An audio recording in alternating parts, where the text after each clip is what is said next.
Et hello les investisseurs, j'espère que vous allez bien. Et je vous retrouve dans ce nouvel épisode du samedi, dans lequel, comme d'habitude, on va revenir sur des points qui ont été importants pour moi cette semaine, un petit peu ce que j'ai fait en bourse, le programme de la semaine prochaine.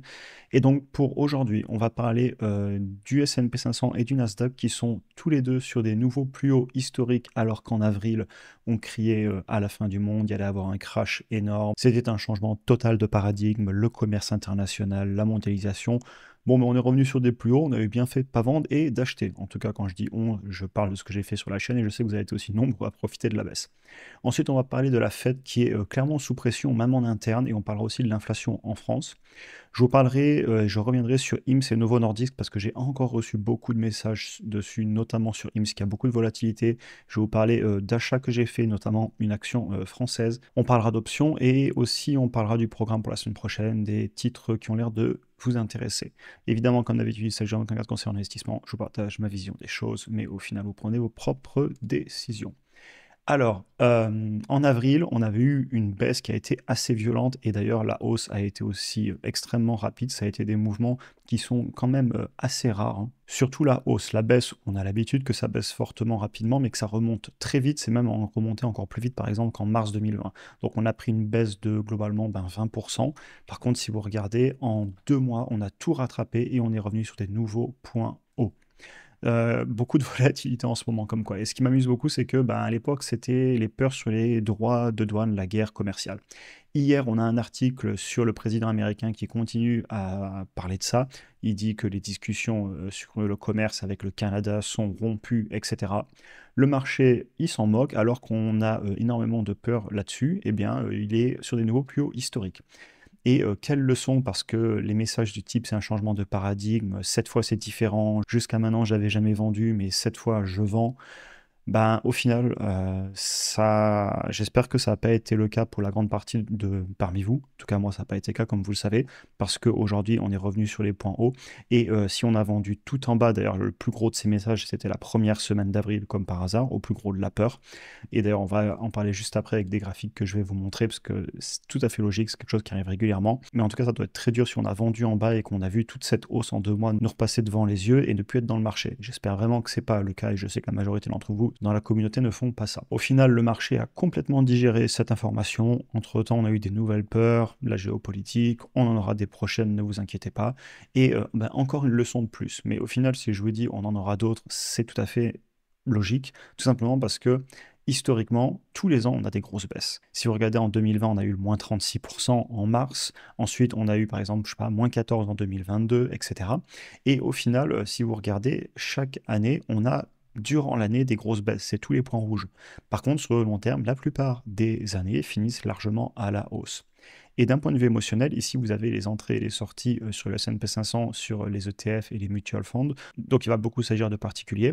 Et ces graphiques que je vous montre, certains viennent notamment des études qui sont faites par JP Morgan assez régulièrement. N'hésitez pas à aller regarder ces études. Et donc sur ce graphique que je vous ai déjà montré plusieurs fois sur la chaîne, mais je pense qu'il est très important, en bleu vous avez les volumes d'entrée et de sortie. Donc principalement des particuliers, puisqu'on est sur des ETF et des mutual funds. Et si vous regardez, eh bien, les gens vendent massivement pendant les baisses, ici mars 2020, et les personnes achètent massivement pendant les points hauts. Et je ne serais pas du tout étonné qu'il y ait plein de personnes qui, hélas, aient vendu pendant la baisse d'avril et qui aujourd'hui sont en train de rentrer à nouveau. Au final, je ne sais pas prédire ce que fera le marché, et je sais que je me répète parfois dans ces vidéos, mais c'est trop important de le rappeler régulièrement, c'est ça que je vous parle souvent de ces concepts. Mais la réalité, c'est que si on prend du recul, ici, vous avez les marchés baissiers et les marchés haussiers en temps et aussi en pourcentage. Et si vous regardez, les marchés haussiers sont beaucoup plus longs que les marchés baissiers et les hausses qu'on a sont aussi beaucoup plus importantes en pourcentage. Et si vous dézoomez assez sur un graphique comme celui-là, par exemple là, en 30 ans, eh ben, la tendance, elle est claire sur les indices. Passons à la prochaine partie sur la Banque centrale américaine, l'inflation en France, etc. Alors, il y a beaucoup de pression en ce moment sur la Banque centrale américaine pour baisser les taux. Même en interne, vous avez des personnes qui sont au board, donc au comité à la Banque centrale américaine et qui évoquent des baisses de taux maintenant nécessaires. Et il y a beaucoup de pression sur Jérôme Powell, qui a fait d'ailleurs un discours cette semaine.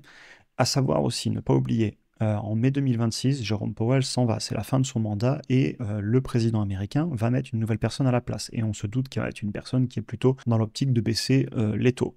En parallèle, l'inflation s'est clairement calmée. J'avais fait des vidéos où je disais que pour moi, les tarifs douaniers, s'ils venaient à arriver, ce qui pour l'instant n'est pas spécialement le cas, ils ont rajouté quelques tarifs, quelques taxes douanières, mais c'est pas non plus des centaines de pourcents comme ça avait été annoncé. Et dans tous les cas, j'avais déjà expliqué, en tout cas, ça c'est mon avis, qu'on n'est pas sur de l'impression monétaire, on est sur des taxes et ce n'est pas quelque chose qui est forcément aussi inflationniste, à mon avis, que ce que peut l'être de l'impression monétaire à des fins non productives.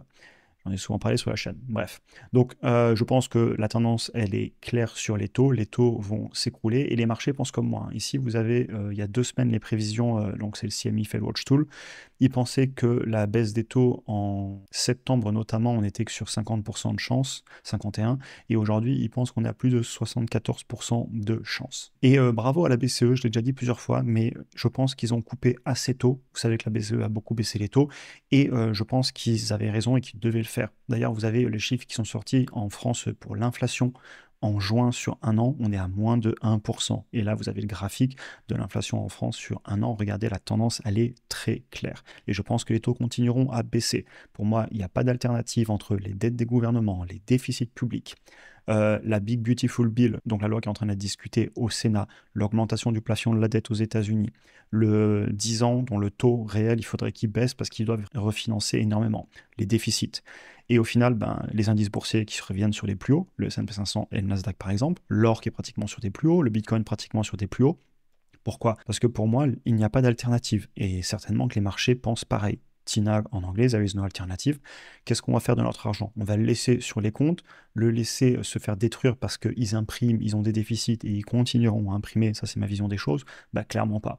Donc on va sur des actifs, en tout cas c'est ce que je fais, et c'est pour ça que je reste complètement investi et qu'il est hors de question que j'essaie de rentrer et de sortir du marché. Donc on verra ce qui se passe sur les taux de la Banque centrale américaine. Clairement, ils sont en retard à mon avis. Je vous ai déjà partagé cet avis. On verra ce qu'il en est. Ils avaient déjà coupé l'année dernière et je pense que ça continuera. Et pareil, la BCE, pour moi, ils vont clairement continuer à couper. Ok, on va finir la vidéo sur pas mal de choses qui s'est passé cette semaine sur des actions individuelles. Notamment, j'ai reçu pas mal de questions sur la volatilité sur IMS. En même temps, vu les mouvements, on a fait moins 30% sur une journée, puis plus 10% ou 12% même, je crois. Après, hier, on était entre plus 6 et plus 12, 10% selon quand est-ce qu'on regardait. Donc oui, le titre est très volatile. Mais en même temps, j'ai envie de dire, c'est normal. Là, si je dézoome, regardez, le titre en 2024, il était sur les 20 $. Il y a encore quelques semaines, il était à plus de 60. Aujourd'hui, on est autour de 50. J'ai souvent exprimé mon avis qui est que je pense que le marché ne sait pas du tout valoriser IMS. D'ailleurs, je pensais à faire une vidéo dans laquelle je ferai la valorisation sans parler des GLP-1, donc les médicaments pour la perte de poids, parce que je pense que tout le narratif en ce moment sur cette entreprise est autour de ces médicaments. Et pour moi, le business model va bien plus loin que ça. D'ailleurs, c'est moins de 20% de leur chiffre d'affaires. Et si vous regardez la hausse depuis mes débuts sur le titre, je suis entre 1 x 4 et 1 x 5 x 6, voire même plus si on remonte tout là-haut. Donc, j'ai envie de vous dire, faire autant de retour sur investissement sur si peu de temps, il ne faut pas forcément croire que c'est normal. C'est cette entreprise qui est une petite capitalisation, qui est quand même beaucoup plus grosse qu'avant. Aujourd'hui, elle pèse plusieurs milliards. À l'époque, elle était toute petite. Et il faut juste s'y habituer. J'ai fait beaucoup de vidéos là-dessus. Elle n'est pas faite pour tout le monde, à mon avis. Mais je voulais revenir sur le fait que c'est normal. Et on m'a aussi pas mal parlé de Novo.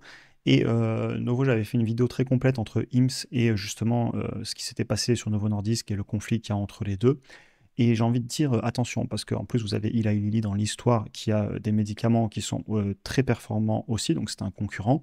Et si je vous refais la conclusion de ma vidéo, j'avais un petit peu le sentiment que c'était le grand géant qui pleurniche qu'on ne vend pas ses médicaments car il est un petit peu en difficulté. J'avais fait des vidéos aussi sur Novo Nordisk face à une petite entreprise pour qui ce médicament ce n'est qu'une partie de son business model et qui a des ambitions bien plus grosses que juste vendre des médicaments pour la perte de poids, les GLP-1, et qui s'attaque à tout le secteur de la santé aux États-Unis. Et c'est vraiment un petit peu David contre Goliath, le géant qui vient pleurnicher contre le petit, mais le petit en fait il se moque complètement du géant. C'est-à-dire que je pense que IMS est plus important pour Novo que Novo est pour IMS. Là, c'est mon avis que je vous partage. Enfin bref, j'ai profité de la baisse pour renforcer ma position sur IMS, aussi bien des actions dans le dur, et j'ai aussi surtout vendu des puts, donc vendu des options de vente. J'aimerais me faire assigner. Ça arrivera peut-être pas vu les strikes que j'ai pris, mais dans tous les cas, j'ai récolté beaucoup de primes, donc je suis assez content. On verra bien ce que fait le titre. Ça ne me dérangerait pas du tout d'augmenter ma position, puis si c'est pas le cas, j'aurais récolté plus de 2000 $ en quoi, entre 1 et 2 mois. Là, j'ai des strikes globalement pour cet été et la fin de l'été. Et si le titre vient à remonter sur les 60 et plus, eh bien, je pourrais simplement racheter mes contrats pour acter ces options et aller vendre ailleurs. Parce qu'en ce moment, quand même, vu que les marchés se sont bien repris, je travaille pas mal avec des options, même si je fais toujours des achats. D'ailleurs, justement, pour les demandes de vidéos que j'ai reçues, bon, notamment il y a LVMH, et sachez que suite aux dernières vidéos que j'avais fait sur LVMH, et c'est une entreprise sur laquelle j'avais refusé d'acheter pendant quand même assez longtemps, hein. Si on retourne voir, elle était à l'époque, je crois, à 900, etc. Et j'ai fait des vidéos pendant une bonne partie de la baisse, et ben ça y est, je suis rentré dessus, donc j'ai une action française en portefeuille. Je suis très content. Est-ce qu'une autre vidéo sur LVMH vous plairait dans quelques temps? Peut-être plus en profondeur sur le qualitatif, sur qu'est-ce qui m'a fait me décider, notamment le fait que je regardais beaucoup le secteur du luxe, je n'y suis pas exposé, et en plus avec des ETF américains, on n'y est pas spécialement exposé non plus, et j'avais beaucoup étudié évidemment Hermès, LVMH, Kering, et vu les valorisations qui ont continué à compresser, compresser, compresser, je suis passé à l'action. Et est-ce qu'une vidéo vous intéresserait aussi sur le concept sur lequel j'ai beaucoup réfléchi, en tout cas sur le fait que LVMH ce soit presque un ETF du luxe et que j'ai du mal à comprendre le luxe en tant que tel, c'est-à-dire que je connais pas les marques de luxe, et quand je vois Kering qui a 50% de son chiffre d'affaires, voire même plus, je crois, ou autour de 50% qui est sur une marque Gucci, qu'est-ce qu'on fait si Gucci va mal?